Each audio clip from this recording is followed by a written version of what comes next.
Good day to all of you. Sky Autumn here, and as I say so often, I am just a reporter. We have Natalie Nunn and a man by the name of Thomas in the office. He is accusing Natalie Nunn of allegedly taking advantage of him sexually when he was just 21 years of age. On Facebook, he wrote, "So here's what happened with Miss Natalie Nunn. I met Natalie when I was out to eat with someone I thought was my friend. His name is Chef D. Y'all should know who he is if y'all watch Baddies or whatever the case is. Anywho, we were out to eat and she pulled up to the table and immediately kissed me on my face. I should have known right then and there what I was getting myself into, but I was only 21, living a really fast lifestyle, so I decided to stay. We kept drinking. I was ordering more and more drinks plus food. Anyways, we left. I dropped off Chef D. I went to drop her off, and she insisted I stay at her hotel for the night because I was insanely drunk. Although we had a chauffeur, she heavily insisted on me staying over, so I came to her room. We chilled for like an hour. Everything was fine. Then she just starts kissing on my neck. One thing led to another, then this bitch started giving me head. We ended up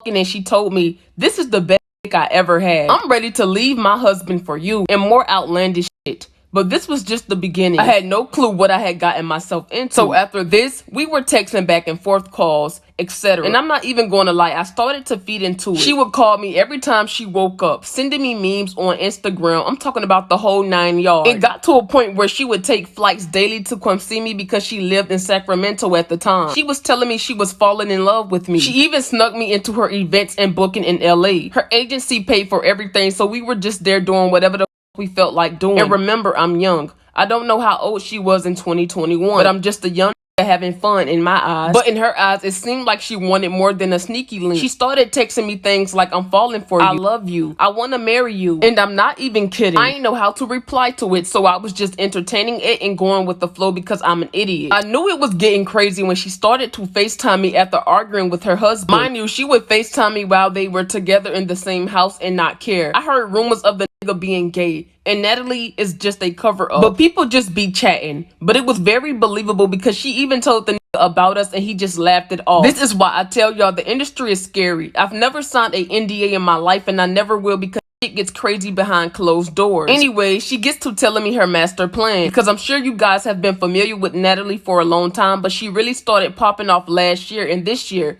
with Baddies coming out. But when Jocelyn's Cabaret was a thing, she would call me every day telling me how she's going to overthrow Jocelyn and run the show. How the Lemmy guy likes her more than Jocelyn and he going to let her run the show, blah, blah, blah, whatever. So here are screenshots according to Thomas of he and Natalie Nunn communicating via Instagram, and the last message reads, "From Natalie Nunn, I love you, baby." He continued. So I remember she had a hosting at the Dollhouse, which was the club owned by Diamond, or as y'all know, Diamond the Body. So I went to her hosting after not seeing her for a week. When I tell you this bitch didn't care about any type of camera, she is in the club doing mad PDA with me. I just wanted to throw some money and leave. And of course, Chef D Weird is encouraging it because he wanted to land the spots on Zeus Network so fucking bad. So I'm just there drunk having fun. She pulls me to the side and asks me, "How do I feel about kids?" I start dying laughing because I'm like, "What the f are you talking about?" She got mad and told me to get serious because she's about to leave her husband for me and I'm gonna be in the industry. This is where I started to back off her for a little bit, but then she reeled me in. I'm not used to women doing anything for me. I've always been for myself, like always took care of myself since 15. I also would never be a that needs a female for anything so they can throw it in my face in the future. I'm good off that. Anyway, she booked me a flight to Dallas with her and she said I don't have to bring any money with me or anything. I still brought $6K with me and I'm so happy I did. So I was intrigued because I've never had a girl buy me anything or get me a gift like ever in my life, so I took the bait and told I'd come. Probably the worst decision I ever made in my entire life.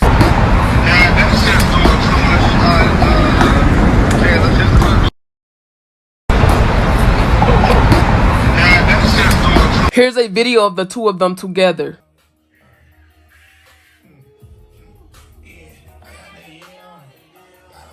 So I have my chauffeur pick her up, then pick me up. We head to the airport, taking pictures together and moving like a couple in public. And mad people are like, "Is that Natalie Nunn?" Mind y'all, I ain't know who this was till Chef D brought her around. I don't watch TV like that. And the only person I be with from the industry like that at the time was Sky. And I still keep up with her to this day because that's my baby. Moving on, we land in Dallas. We get picked up from the airport by some black truck company that was waiting for her. Brings us to this hotel, but she ain't like it, so we move to a big ass one. Some crazy high-rise shit. Everything was fine until it wasn't. So day 2, right? We was fine the whole day. It's time to go out. So I get ready. We go out. This time we out with a whole different crowd though, and the vibe was off. Like I'm big on energy. And I know when something is going to happen. But in my mind, I'm like, this girl told me she loved me, so what's the worst that can happen? So we at the first spot, and we drinking like we always drink. But the motherfuckers was moving funny with the drinks. Like, I'ma pour you a shot. I'ma pour you a drink. And I'm like, alright, it. Usually I only pour my own shots or I let the bartender do it. But I'm like, I'm out with celebrities,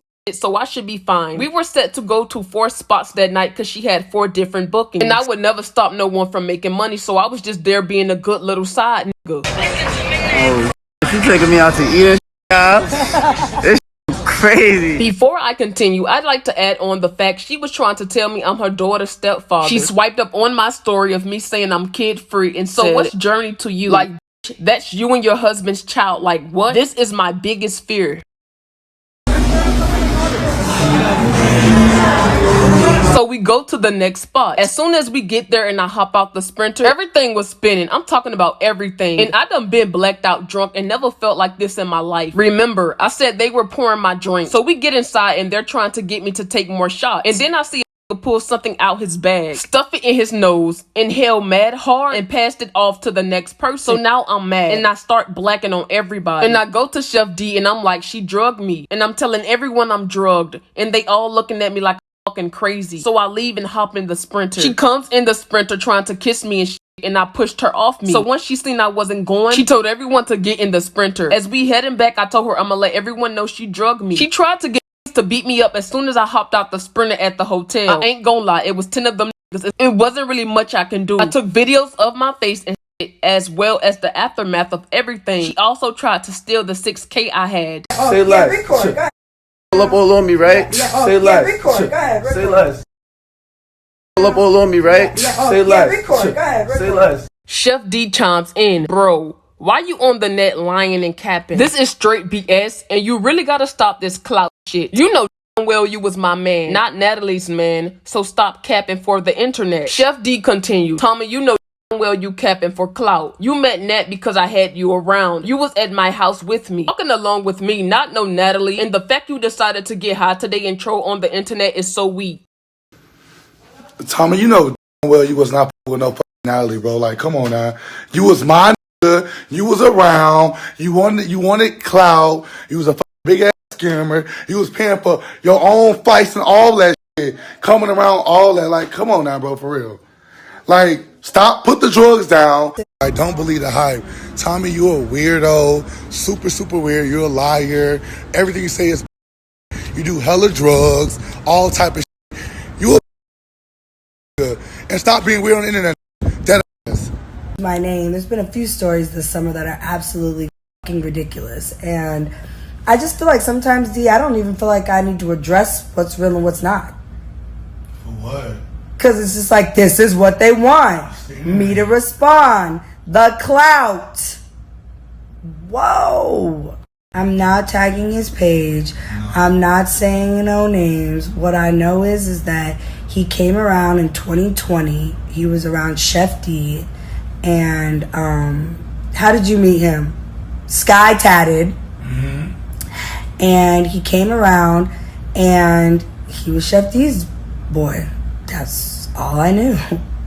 Next thing you know, he said he was scamming in LA. He was making fake checks and cashing them at banks.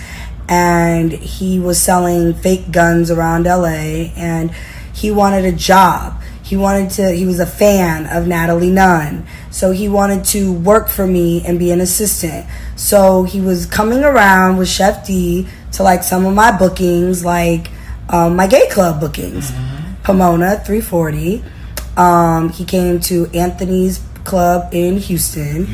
And he was... And then with the gay boys getting drunk and high and started acting crazy in the club. That's what he was doing. He never worked for me, but he was around me because of Chef D. But I'm not blaming Chef D. The kid is a troll and a clout chaser. He's been doing this.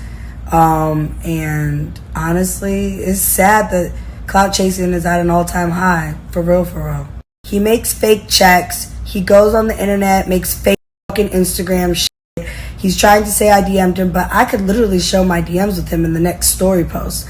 Like, and I'm gonna cover up his name, but I've never responded to one message from this kid. And he was literally messaging me since 2021 or whatever. And no, I don't delete my messages. I don't have to do all that. I really don't give a you guys. The kid was Chef D's boyfriend at the time. D? Yeah. So, that's what it is. Please stop fucking clout chasing on my motherfucking name, That's y'all. all they do, cloud chasing. Weird as Trolling and clout chasing. We have to stop this. We have to stop this. Okay? Stop. I get it. My name brings clout. I understand that. Stop lying on my name.